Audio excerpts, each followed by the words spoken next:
An interesting one here, Eric, and break it down for us. What are we doing for you? Who you got? Yeah, I mean, it's something that we just kind of really touched on, which is the experience of, being at home and then tuning in and watching this. What has been the best experience for someone that's sitting at home, tuning in, watching these games? The 4 leagues that are back, NBA, NHL, MLS, and MLB. And for me, I think it's very clear cut for who the top are and who the bottom 2 are. And then, there has been one that I think has really done a great job presenting it in a very easy to consume TV format, and that's the NHL. The NHL, the way that they did the stadiums, they seat covered everything. They have these very high definition monitors that are there that you guys can see when you're watching the game. If it is, the Blues that score, like it has their score song on when they score, like if in the Avalanche, when they come out of the penalty box, like you get the Super Mario like mushroom thing going on, like, and that's something that they specifically do. So like they've even loaded in the music specific to the teams, which has been phenomenal. And I think they did a really great job. I think very close second's going to be the NBA. MLS, I think they've done what they could with it, but I think the worst presentation has got to be MLB. It just looks bad on TV, being completely empty. Some are doing like cardboard cutouts, some aren't. It just looks Bush League. It looks minor league, and it's kind of second thought, and I think that's indicative of the entire the debate all summer long, and why we were unable to have baseball until now. I agree with you that MLB has got to be bottom of that barrel. But interesting enough, though, and I know you only wanted to pinpoint teams, sports that were going on right now, but you didn't want to get NFL involved in there, huh? I mean, we haven't seen any games. I don't know what it's going to look like. And I think that they may, honestly, as far as like a fan experience, may fall into something like MLB. It may not look real good on TV, and I may be a little disappointed with it, because you hear in Jacksonville that they're going to sell, 25 to 30%, whatever the state allows them to do. Ticket wise, and then other places like let's just take New York. We know for sure, New York and New Jersey are not going to let them sell tickets. No. And what is essentially still a hotspot. It's like I think it's going to be a very different experience from stadium to stadium, and it's not going to have that consistent feel that you're kind of used to, especially with the NFL, who's very big on consistency of image. I feel that may be there, but we're going to have to wait and see what happens. There's no preseason games for them. And so, we're just now getting into training camps with the NFL, and, the opt-out days just passed. And so, we're getting formation of teams and what that's going to look like. So it's going to be an interesting, the first time we're going to see it is week 1. We're not going to get a chance to see it before that. Fair enough. Yeah. Well, I kind of, threw MLB under the bus there. NBA and NHL, like you said, have done a really great job, and so far it's proving that these are some pretty good choices that those leagues have made. I really like, though, the MLS because it's so similar to what we are used to when we're watching MLS. Sure that you don't have fans there, but just your perspective of the field, it looks like you're just watching a game, and to me, there's a level of nostalgia to that and that sense of normalcy that I think we could use. So, yeah, I think just seeing them come back, and I have to say I really have loved the World Cup format that they did. I thought that was a really ingenious way to reapproach the season. I agree. I think the World Cup format was fantastic. I think they knocked it out of the park with that.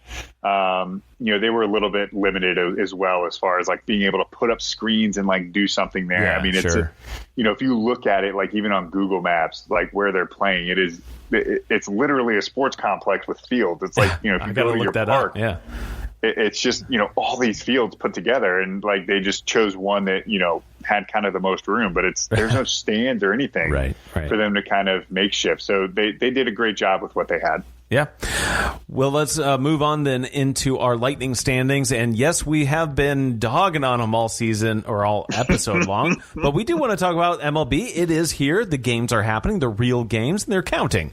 So why not talk about what's happened after everyone has already played just about 10 games? So I think that's a sixth of the season, Eric. That's crazy to think about. Well, minus 2 teams. Well, sure. Okay. We're not going to, yeah, they're gone. They might as well be. But for the most part, it's going to be fun when we read where they're at in the standings. Yeah. Some teams are already up to 12 games.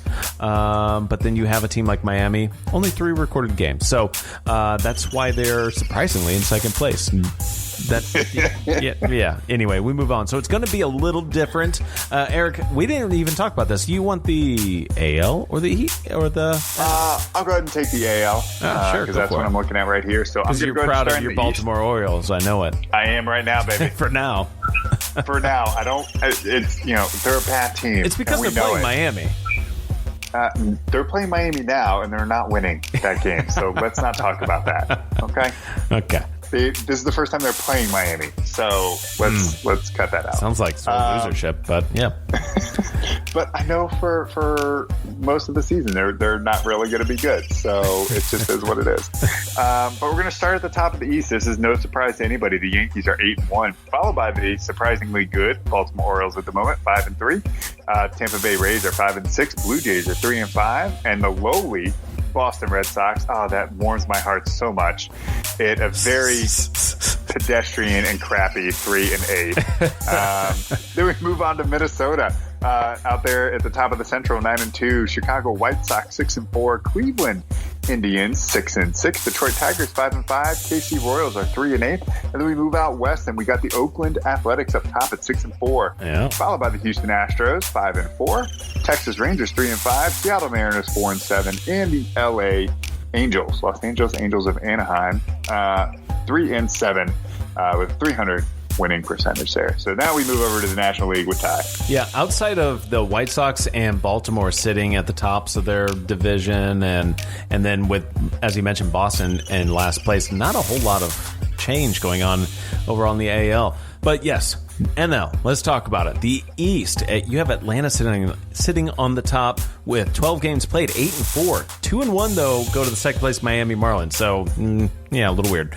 Like I said, we'll just see how they go through the rest of their season, if they can make up those games. Washington Nationals, the World Series defending champions, are 3-4. So we'll see if they spring back into their winning step. And New York Mets are 4-7, and Philadelphia Phillies only 1 win and 3 losses. The Chicago Cubs are hot to start this season, 8-2. Cincinnati is 5-6, and then 3-4 goes to Milwaukee Brewers, and only 2-3 to the Cardinals because, yeah, Rona. But Pittsburgh has the same amount of wins, 2, and against their 9 losses. So not a strong club out there in old Pittsburgh. NL West, to round it all off, 7-2 go to Colorado Rockies, off to a good start, but the Dodgers are right there with them, only at 7-4. Also 7 wins go to San Diego Padres, 7-4. 5-6 to the Giants out of San Francisco, and Arizona Diamondbacks, 3-7. That is a look at your baseball standings after the first 6. As we said, the season, it's so weird to look at it that way, but that is when every game really does count. We're in that home stretch, just like we would be normally in August. So I guess it's kind of neat to see. It's very competitive out there. Got to be. Yeah. If you can play the game. Yeah. If you can play. Yeah. So how about best games to watch, Eric? What do you think? Hey, man, we previewed it already, and it is the Final Four in the MLS. So we have the playoff games happening. Yep. This week, Thursday, Friday, Philadelphia takes on Portland, and Orlando takes on Minnesota. And then the MLS championship game will be next Tuesday, August 11th. Some of the other games that I really like, the NBA seeding games run through August 14th. Heat and Bucks have a matchup on 8-6. Nuggets and Jazz have a matchup on 8-8. Raptors and Bucks have one on 8-10. And then the Pacers and Rockets have one on August 12th. So be on the lookout for all those games. The NHL round robin and the qualifiers end this Sunday, August 9th. Some of the other matchups that I really like, one of the round-robin games, Blues and Golden Knights, and then the Caps and Flyers play on 8-6.